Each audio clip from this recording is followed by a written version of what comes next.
Hello and welcome. Let's make a book. So the first thing I want to do is find Kindle Create, which is an Amazon product, because I'm going to create a book that will be sold on Amazon. So I'm going to download either for PC or for Mac. And after you've fiddled about with the usual screens downloading it, this is what you get, the software that allows you to make both ebooks and paperbacks. So you've got your Word document with your book in it, contents page, so you formatted the book as you want it.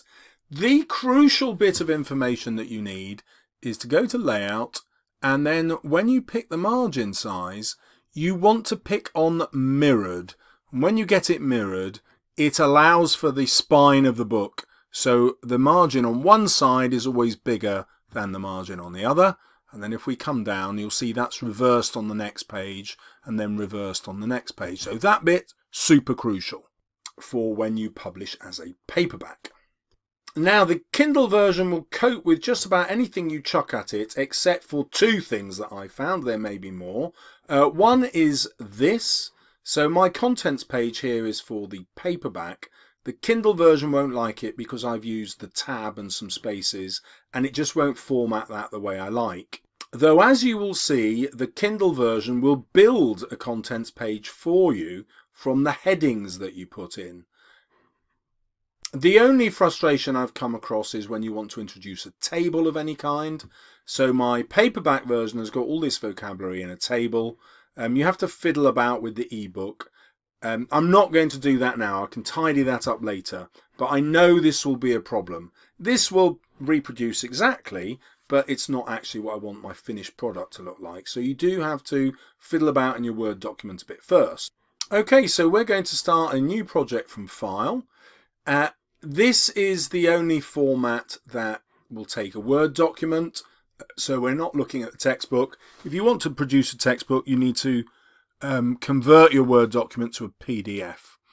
So now we're going to choose the file. So we're going to pick this one, and it starts to import straight away. Okay, and in seconds you literally have your document imported. So we're going to continue. We're going to get started. Now the important thing to remember here is that you can't break it.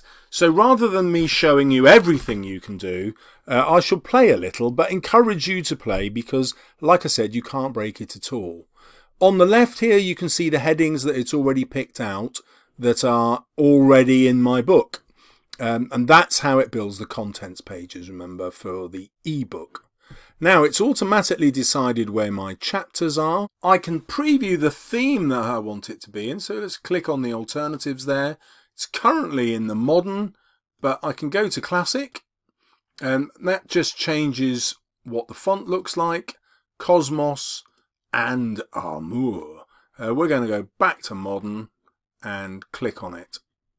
So let's imagine I want to make the introduction now a chapter title. I'll just highlight it, make it a chapter title, and it's recognized that now as a new item in my contents page. I've got the option then, so you might not be writing a guide, obviously, you could be writing a work of fiction. So I want to make this look like the beginning of a book. And so I will pick on the chapter first paragraph option, and there you go. I like the way that's presented, and I can keep it like that. What it does do, though, is make the gap between paragraphs narrower, which is slightly frustrating, but I can just put my cursor there and increase the gap if I wish to, or I can undo that. It's a stylistic choice that's up to you. I'll just have to use the undo button. As I said, nothing can be broken in here. So let's put it back in. Okay, so again, this might be a new chapter, so I'll just give it the chapter title. And once more, it turns up here already in my context list. This is now going to be either a subtitle, in which case it looks like that, or I can make it a subheading. It's a stylistic choice, completely up to you. As long as you're consistent, everyone's happy. Now you can also edit it just like a Word document. So let's say I want to get rid of the and the colon there. I'll just get rid of that. Whoops, I missed out the I. And I can alter the document just as I would in Word. I'll make that a subheading as well. So again, very, very intuitive. Now, as you can see in my Word document, there's quite a lot of formatting. You know, there's bullet points, there's margins put in, and the Kindle Create really recognizes what you're trying to do really, really well. It's just a fantastic piece of software. Now, you may want to fiddle about with the fonts, in which case you leave Elements and go into formatting, and you can choose, you know, to fiddle about with the size if you so wish. Let's make that larger. And it will make those changes instantly for you. Again, you can just get rid if you don't like it. The other cool thing is it will periodically give you this reminder to help you save what you're up to. Always accept that. So I'll have that. Now, there aren't a huge number of fonts available. It defaults to Bookerly Serif. You can choose either of these. Monospace is a little bit funky, but I'm very happy just to go with the one I'm given. Right, you now get to see what the book looks like on different devices. So this is what it looks like in a tablet, and you can flick through, and you really should do, to see every single page. I'm now going to select the phone view. You can see what it looks like on a phone, which is really intuitive again, and what it looks like on the Kindle e-reader. So you can check how it appears on all devices. I have never encountered a problem with this.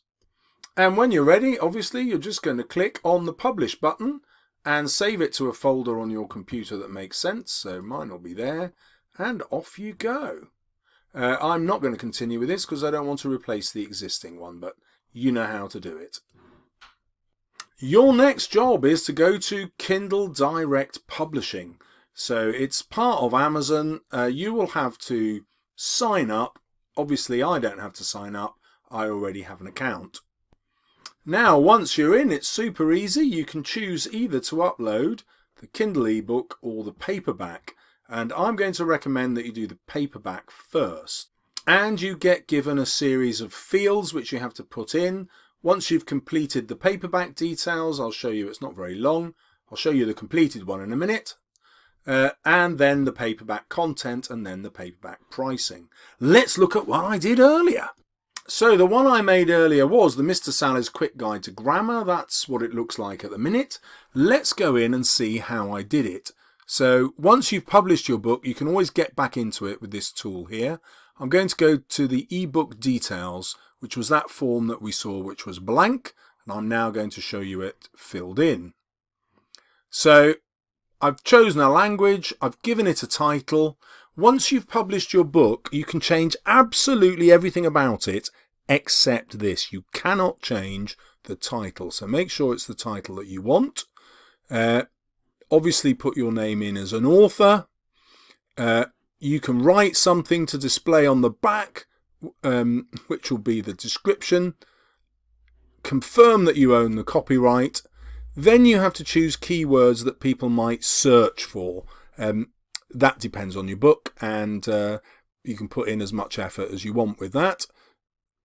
You choose categories. This is a bit of a bind because it's not very easy to search. So I've obviously gone into non-fiction. And then in there I've picked education and reference, and then I've picked study aids, and I can open, you can always open all of these up and see what's applicable and what isn't. Again, you can't break it. You can make a choice and then change it later. It doesn't matter.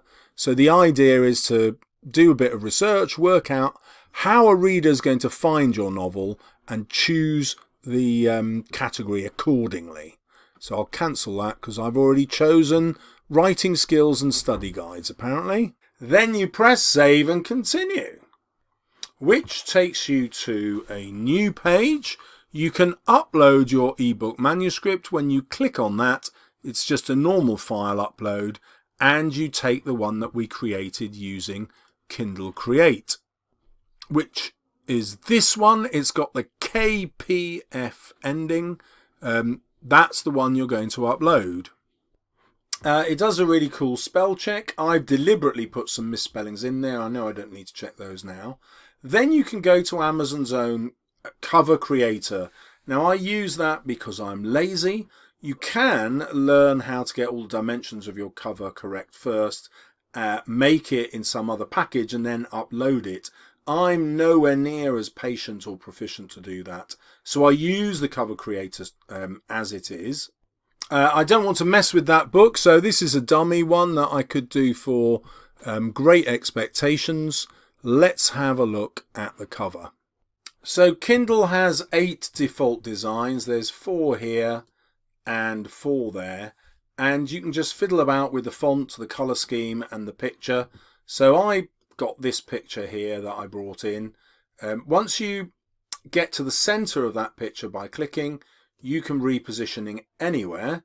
So I could have that anywhere on my page, or if I really wanted to go mad, I could actually fill the whole book with that image.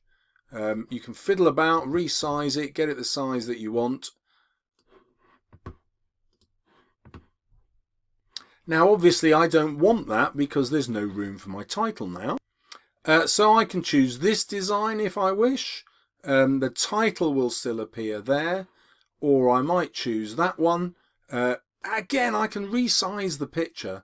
It's just a case of clicking at the right place so this appears. Let's imagine I want to get the picture just on the front cover instead of all over the book. Again, you can resize it to fit in when you want. You can also change the layout. So coming down here, I might choose random ones and it just changes. Again, you can't break it. So it's very easy to get it exactly as you wish. So I prefer the title up there. Not so wild about that name. What can I do about that? Well, I can change the size of the font look. So at the minute it's on auto fit. Let's imagine I just don't want to be super vain. I can change it down there. I can change the font color to any color I like. Let's just be boring and make it black. That looks quite good now. I'm quite happy with it. I can just make that bigger and fill my page if I want. So it's going to dominate all of my book. That's obviously my hero, so I'm going to get him into the picture.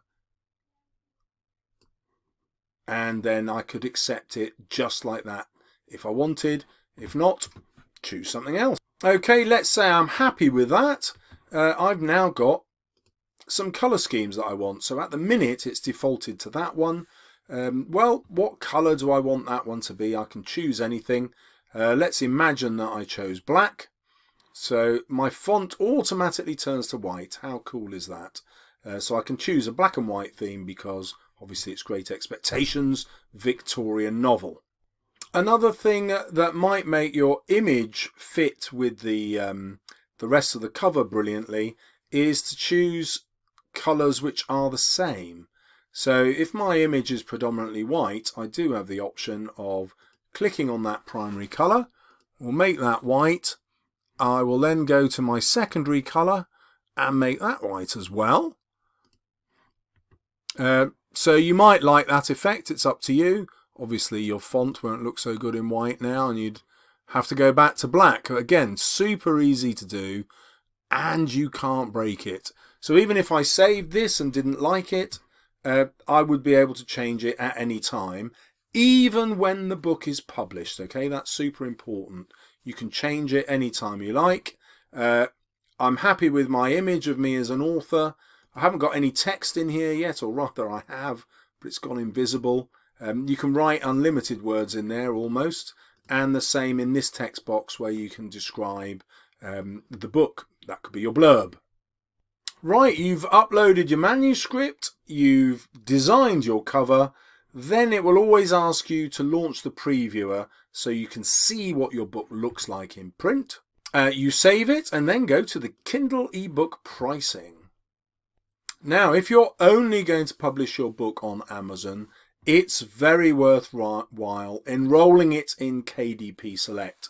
And that means people who pay can read your book for free, but you get royalties for the number of pages. So I enroll all my books in KDP Select because I'm not organised enough to put it on Amazon and to put it on Apple and what have you. Then you select your prices. You can fiddle about with which percentage you want. Obviously I go for the 70%. Choose the currency and marketplace, and it automatically calculates what you will get as a royalty. So you can fiddle about with this price until you get the royalty that you're happy with. And once you've done that, you just publish your Kindle ebook and off you go. So that was the ebook I took you through there. The paperback is exactly the same. So let's have a look at it in paperback. If I go to the book details, we'll see that it looks exactly the same as the ebook version. It's remembered everything that you put in. So the same author, the same introduction, the same keywords, blah, blah, blah. The paperback content goes slightly different because it's paperback. Let me show you. You get a free ISBN number. You can bring in your own. I just use Amazon's. I'm really happy with that. Then you get an opportunity to work out the size of trim that you want. I find this really annoying. It takes a while to work out what size that you want. Again, that is trial and error. Right, once you've published your book, it tells you can't change the paper. I'd forgotten that actually. So you get probably a dozen options of different sizes, and you just have to preview it in those different sizes to find out which one actually works with your manuscript. There are more professional ways of doing that, of course, but then I'm not a professional, I'm an amateur, so I do it by trial and error. When you upload your paperback, you've got the choice of doing it as a PDF or as the file from Kindle Create. Both work. You can upload either sort. They some have advantages according to the size of paper that you can get. So mine was a PDF on this one, and it was a real pain in the neck getting it to fit. Whereas I've used Kindle Create's version before, the ebook version, and imported that into the paperback, and that's actually been much easier. So whichever you do, this is the crucial thing. Launch the previewer. Well, actually, it doesn't let you move on until you have. So you must preview everything. And my advice is look at every single page to make sure it looks right when it's printed. Right, then you go back to pricing again. Whatever you put in here, Amazon automatically calculates what your royalty will be, and it takes off £1.70 for printing. I don't know how massive a book you need to get before it costs more than the £1.70. So set your price according to what you think you can sell, and also what size royalty you're happy with. And now Amazon does offer you the opportunity to get a printed proof of your book, so you can check it before it goes live. My experience is that's not really worth it, because it gets a banner across the front, and it costs you exactly the same as publishing your paperback and ordering an author copy, because you are allowed $9.99 at printing cost, which is £1.70. Obviously they charge you a couple of quid for postage and packaging, but that's still ridiculously cheap, isn't it? Effectively, you get to publish your own book that looks exactly like a professional book for £1.70. I just can't believe how good this is. And why wouldn't you do that with your own writing, or if you're a teacher, with your students' writing, for your class, for your year group, for your school, for your tutor group? It's dirt cheap. And you could even build in some extra profit and put it towards your charity or whatever. The final bit of advice I need to give you is that any image that you choose must be copyright free. So either you've taken it yourself, or you've gone onto a website that has copyright free images. They're easy to find, just Google it. The most popular one is probably Pixabay. As you can see, it's got 1.7 million stunning images. You don't even have to sign up to it to get them, although it helps because you can download them at better quality. But really, really simple to do. Get cracking. Log on, find something that you like, Hopefully you've liked this and will want more, and therefore will be desperate to subscribe or click on one of the videos appearing on your screen. Thank you very much. See you soon on my channel.